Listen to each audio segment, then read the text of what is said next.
কয় আঙ্গুল ছিল বাঁকা?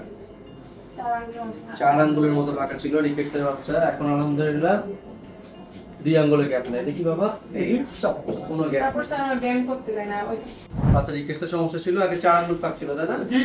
এখন হচ্ছে থেকে 2 আঙ্গুলের রিকেটস। ব্যায়াম দেখেছেন, ব্যায়ামটা করছিল? ব্যায়াম করতে দেয় না, ব্যায়াম করতে নেই। এই এখন আলহামদুলিল্লাহ গ্যাপ নাই বললেই চলে, অলমোস্ট 2 আঙ্গুলের মতো। হ্যাঁ, আগে 4 আঙ্গুল গ্যাপ ছিল। এভাবে করে চাপ দিয়ে ধরে 1 2 3 4 5 6 7 8 9 10 আবার নরম। হ্যাঁ, 1 2 3 4 5 6 7 8 9 10 আবার নরম। এই ব্যায়ামটা করতে, তাই না? কয়বার করে করতে পারছিলেন? উঠে যান, হাঁটো তো। আগে হাঁটতে গেলে কি হইতো? মানে হাঁটতে গেলে মন থেকে ব্যায়াম করে যেতে হবে, পা বাঁকা। হাঁটতে গেলে পা বাঁকা মনে হইতো, পড়ে যেত দেখি। চলো ওদিকে যাবো। এদিকে এসো, এদিকে এসো। মানে ভিতর থেকে মনে এইদিকে আসো, এইদিকে। হাঁটতে গেলে পা বাঁকা ছিল। হ্যাঁ, রোদে রাখা হয় বাচ্চা? রোদে যখন আপনি পড়ছেন, আমি তো 1 মাস আগে আসছি, তখন তো বৃষ্টি বাদল পাওয়ার ক্ষমতা ওঠেনি। আচ্ছা, ঠিক আছে।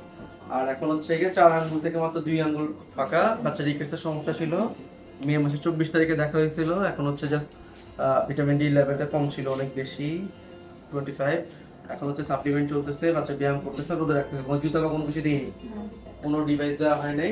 আলহামদুলিল্লাহ পুরোপুরি ভালো, পুরোপুরি হাঁটতেছে, বাঁকাও কমে আসছে। হ্যাঁ, জাস্ট এখন হচ্ছে এদিকে আসো। রোদটা মেনটেন করতে হবে। সকাল 11টা থেকে দুপুর 2টার মাঝখানে কম করে হলো 15 থেকে 20 মিনিট হচ্ছে রোদে রাখার চেষ্টা করবেন শুধু। হ্যাঁ, ঠিক আছে।